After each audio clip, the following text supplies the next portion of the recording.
Assalamualaikum warahmatullahi wabarakatuh. Perkenalkan, nama saya Yulinda, NPM 17310172.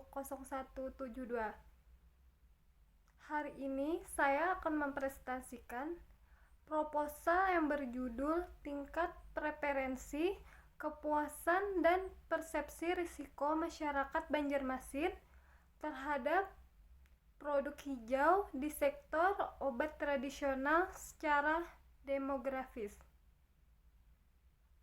Adapun latar belakangnya yaitu tingkat kesadaran masyarakat terhadap kesehatan dan lingkungan sudah mulai meningkat, dan banyak konsumen mulai menaruh perhatian pada produk-produk alami yang memiliki manfaat untuk kesehatan dan berorientasi kepada lingkungan. Meningkatnya jumlah konsumen yang menggunakan produk hijau grand customer dari waktu ke waktu merupakan potensi pasar tersendiri yang dapat digarap oleh para produsen untuk mengembangkan bisnis mereka. Produk hijau merupakan produk yang khas dan memiliki karakteristik tersendiri, sehingga kegiatan memahami karakteristik konsumen hijau menjadi hal yang sangat penting dalam kegiatan pemasaran produk grand marketing, agar para produsen dapat menentukan target dan strategi pemasaran untuk masa yang akan datang. Salah satu kegiatan pemasaran dalam rangka lebih memahami karakteristik konsumen hijau adalah dengan melakukan kegiatan segmentasi. Penggunaan segmentasi pasar ini telah berkembang luas dan dalam kegiatan bisnis, dan dapat digunakan untuk melayani pelanggan dengan lebih baik, menganalisis perilaku konsumen, dan mendesain produk. Salah satu produk hijau yang saat ini terus dikembangkan adalah produk hijau di sektor obat tradisional (UT), yang terdiri dari produk jamu, obat tradisional terstandar, dan fitofarmaka, dan termasuk salah satu sektor andalan penggerak perekonomian Indonesia. Data BPOM RI menunjukkan tidaknya terdapat 751 usaha yang memproduksi obat tradisional di seluruh Indonesia, dan 626 diantaranya merupakan usaha menengah kecil dan mikro UMKM. Untuk rumusan masalahnya ada 6, yaitu A. Bagaimanakah tingkat preferensi, kepuasan, dan persepsi risiko masyarakat Banjarmasin terhadap produk obat tradisional? B.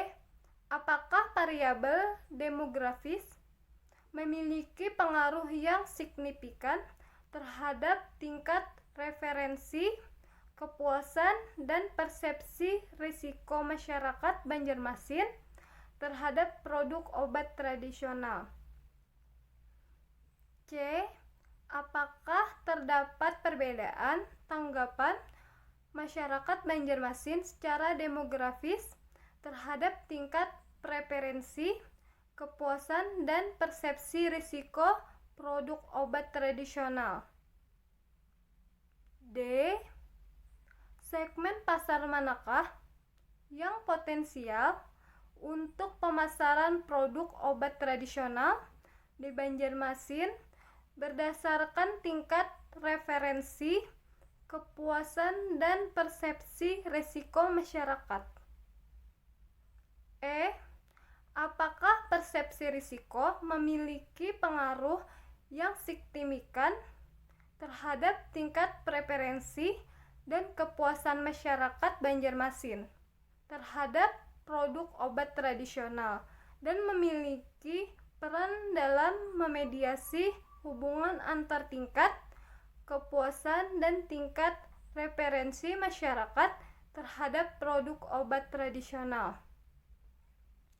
F. Bagaimanakah model yang dapat menjelaskan hubungan antara tingkat referensi, kepuasan, persepsi risiko dengan variabel-variabel demografis? Adapun tujuan dan target luaran. Untuk tujuan dari penelitian ini ada 3, yaitu A. Mengkaji tingkat referensi, kepuasan, dan persepsi risiko masyarakat Banjarmasin terhadap produk obat tradisional. B. Untuk ikut berkontribusi dalam penelitian yang mendorong perkembangan produk hijau di sektor obat tradisional melalui masukan dan saran tentang informasi segmen potensial untuk kegiatan pemasaran produk.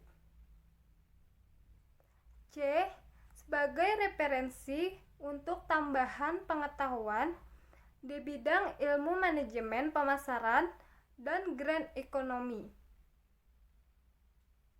Sedangkan target luaran yang diharapkan dalam penelitian ini adalah berupa publikasi dalam jurnal atau prosiding nasional tidak terakreditasi.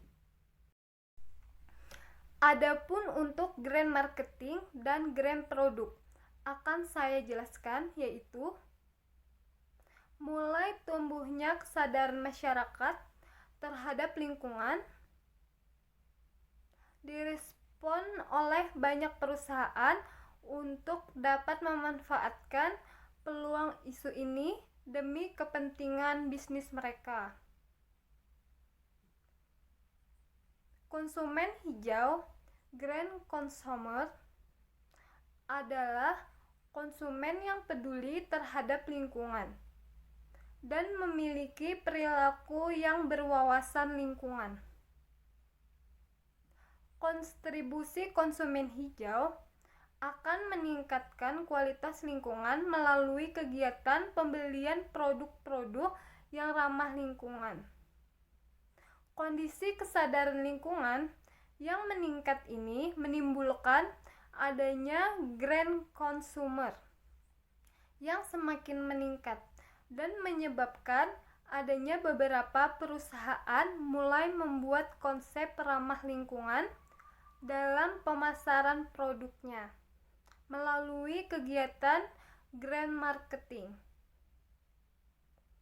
Kunci keberhasilan dari grand marketing adalah memahami konsumen produk-produk ramah lingkungan, grand consumer, serta karakteristik mereka agar perusahaan dapat mengembangkan strategi target dan segmentasi yang baru.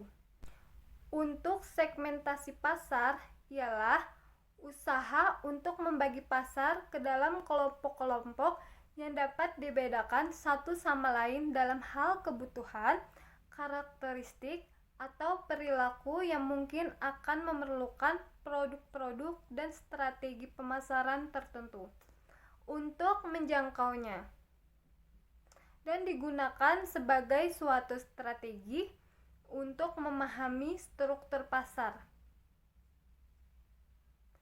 Melalui segmentasi, perusahaan membagi pasar yang besar dan heterogen menjadi segmen-segmen yang lebih kecil, yang dapat dijangkau secara efisien dan efektif, dengan produk dan layanan yang unik sesuai dengan kebutuhan pasar. Penggunaan segmentasi pasar telah berkembang luas dan dalam kegiatan bisnis dan dapat digunakan untuk melayani pelanggan dengan lebih baik, menganalisis perilaku konsumen, dan mendesain produk. Adapun faktor-faktor seperti gender, usia, tingkat penghasilan, dan jenis pekerjaan berpengaruh terhadap minat beli produk hijau. Dalam rangka meningkatkan minat beli terhadap produk hijau.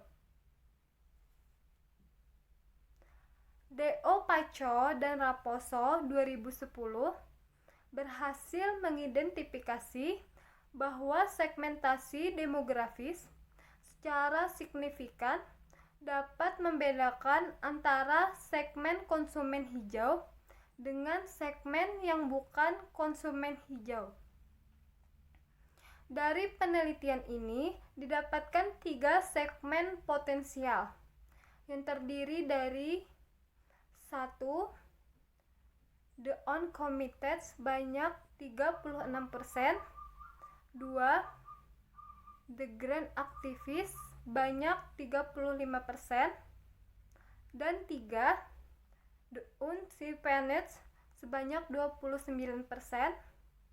Penelitian De Paco dan Raposo 2010 ini melibatkan 9 variabel penilaian seperti environmentally friendly buying behavior, environmental activists, environmental Genetske, environmental Tuchoncher, environmental activists, registering perceived consumer effectiveness (PCE), risk choosing, saving, willingness to fight dan skip deceive world environmental change. Adapun teknik analisis data menggunakan teknik statistik non-parametrik, yaitu uji Wellcome segment strengths, untuk melihat ada atau tidaknya perbedaan tanggapan responden terhadap variabel yang diteliti, dan analisis SIM untuk melihat hubungan dan pengaruh antar variabel. Untuk biaya dan jadwal penelitiannya, anggaran biaya.